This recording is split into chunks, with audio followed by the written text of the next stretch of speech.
شک حکمت ذی مرتبہ کے مرتبے کو بڑھاتی اور غلام کو اتنی بلندی عطا کرتی ہے کہ وہ بادشاہوں کے مقام کو پا لیتا ہے۔ جو علم سے ہو متصف بلندیوں سے جا ملے، جو علم سے ہو متصف بلندیوں سے جا ملے، اٹھا قلم دوات چل دے راستہ علم میں۔ بسم اللہ الرحمن الرحیم۔ آج ہم انشاءاللہ عز و جل علم نحو کے تعلق سے امام شافعی رحمۃ اللہ تعالی علیہ کا فرمان سنیں گے۔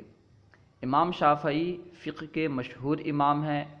امام اعظم رحمۃ اللہ تعالی علیہ کے بعد سب سے زیادہ آپ کے ماننے والے پائے جاتے ہیں۔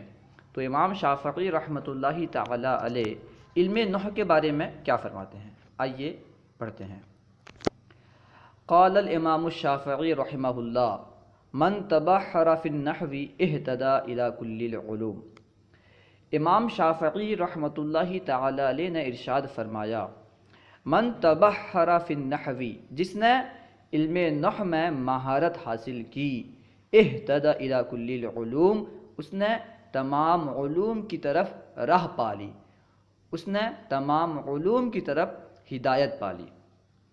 یعنی اگر آپ کو دیگر علوم سیکھنا ہے، اگر آپ دوسرے علوم سیکھنا چاہتے ہیں تو آپ کے لیے ضروری ہے کہ آپ علم نحو سیکھیں، کیونکہ بہت سارے ایسے علوم ہیں جو عربی میں ہی ہیں۔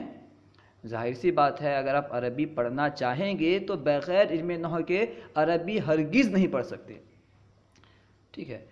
تو بہت سارے ایسے علوم ہیں جیسے فقہ، اصول فقہ، حدیث، اصول حدیث، تفسیر، اصول تفسیر، اس طرح بہت سارے علوم ہیں جن کو سمجھنا علم نحو کے سمجھنے پر موقوف ہے، کیونکہ اگر آپ علم نحو نہیں سیکھیں گے اور ان علوم کی کتابیں اکثر عربی میں ہیں تو آپ عربی کیسے پڑھیں گے؟ جب عربی نہیں پڑھ پائیں گے تو وہ علوم بھی حاصل نہیں کر پائیں گے۔